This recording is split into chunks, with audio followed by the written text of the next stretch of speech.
Shalom bien-aimés dans le Seigneur, grande est notre joie de nous retrouver au pied du grand roi. Nous sommes le 21 octobre 2025 et nous vous saluons au nom de notre Seigneur et Sauveur Jésus-Christ. Pour notre méditation de ce jour, nous allons lire un texte dans la lettre de Paul aux Éphésiens, le 2e chapitre, les versets 8 et 9 dans deux versions.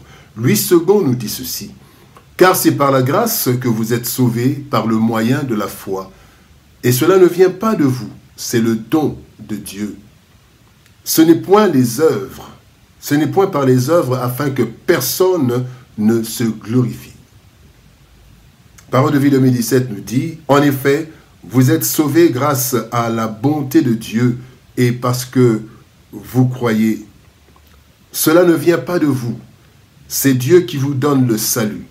Ce salut ne vient pas de vos actions à vous, donc personne ne peut se vanter. » Le don du salut.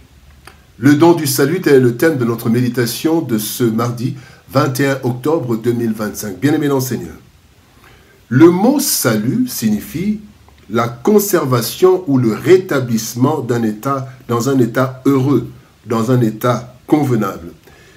Il signifie aussi la préservation du danger ou de la destruction.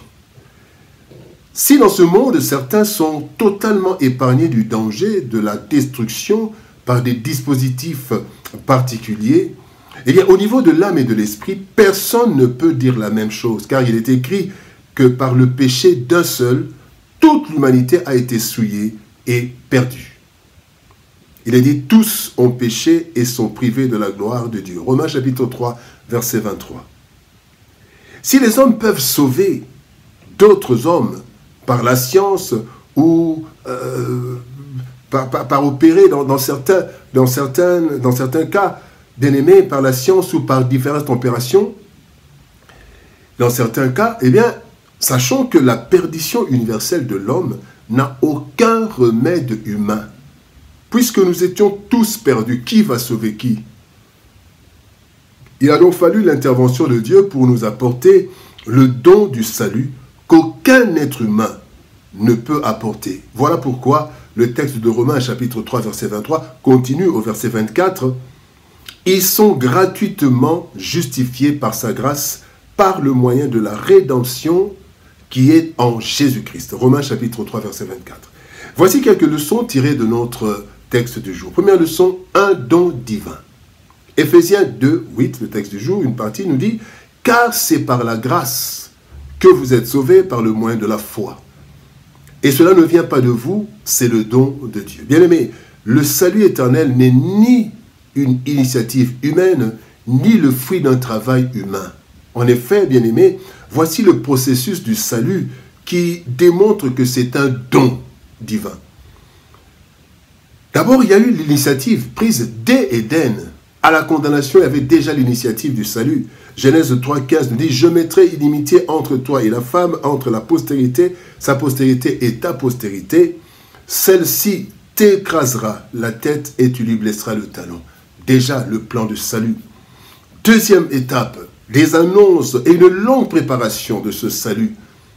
Ésaïe 9,5 plutôt nous dit: « Un enfant nous est né, un fils nous est donné, et la domination reposera sur son épaule. On l'appellera admirable, conseiller, Dieu puissant, Père éternel, prince de la paix. » Et enfin, dernière étape, c'est l'accomplissement par le Christ. Luc 4, 21 nous dit, d'abord, Christ dit: « Aujourd'hui, cette parole de l'Écriture que vous venez d'entendre est accomplie. » Et dans Jean 19, 30, la Bible dit: « Jésus eut pris le vinaigre, il dit: « Tout est accompli. » Et baissant la tête, il rendit l'esprit. » Bien-aimés, du début du plan de salut jusqu'à son accomplissement, aucun humain a participé à l'octroi du don divin, du salut.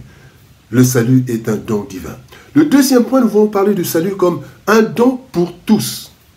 Jean 3,16 nous dit: « Car Dieu a tant aimé le monde qu'il a donné son Fils unique, afin que quiconque croit en lui ne périsse point, mais qu'il ait la vie éternelle. » Bien-aimés, personne ne peut s'enorgueillir de son salut, car le salut est disponible pour tous, sans exception. Pour tous, sans exception. En effet, en accomplissant son salut, son plan de salut, Dieu n'avait fait exception de personne. Personne n'a été privilégié. Personne n'a été exclu. Et plusieurs versets le montrent. Le premier verset, Jean 3,16 justement, nous dit « Afin que quiconque », cela veut dire aussi « afin que n'importe qui », afin que quiconque croit en lui ne périsse point, mais qu'il ait la vie éternelle. Un deuxième texte, 1 Timothée chapitre 2, verset 4 nous dit « Dieu veut que tous les hommes soient sauvés et parviennent à la connaissance de la vérité. » Le troisième texte que nous pouvons lire, c'est 2 Pierre chapitre 3, verset 9. « Le Seigneur use de patience envers vous, ne voulant pas qu'aucun périsse, mais voulant que tous arrivent à la repentance. » Bien-aimés, le don du salut est donc un don universel sans discrimination. Et nous voyons cela dans le livre d'Apocalypse qui confirme, en montrant la fin. La Bible dit dans Apocalypse chapitre 7 verset 9, « Après cela, je regardais et voici il y avait une grande foule que personne ne pouvait compter, de toute nation, de toute tribu, de tout peuple et de toute langue. Ils se tenaient devant le trône et devant l'agneau revêtu de robes blanches et des palmes dans leurs mains. » Donc personne n'est exclu. Un don pour tous. Alors la troisième partie, bien aimé, parlons d'une responsabilité individuelle. Le salut, c'est aussi une responsabilité individuelle. Bien aimé, dans Marc chapitre 16, verset 16, la Bible dit « Celui qui croira et qui sera baptisé sera sauvé, mais celui qui ne croira pas sera condamné. » Le don divin du salut est pour tous, sans exception. Cependant, l'acquisition de ce don gratuit appelle à la responsabilité individuelle, car Dieu ne force personne.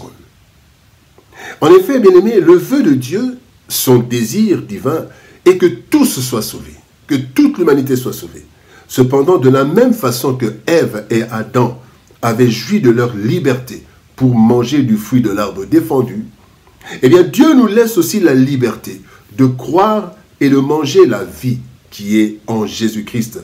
Pour cela, bien-aimés, nous devons, premièrement, écouter la parole de Dieu, car la foi vient de la parole. Il est dit dans Romains chapitre 10, verset 17, « La foi vient de ce qu'on entend, et ce qu'on entend vient de la parole du Christ. » Deuxième chose, deuxième acte responsable individuel, c'est croire que Christ est mort pour nous.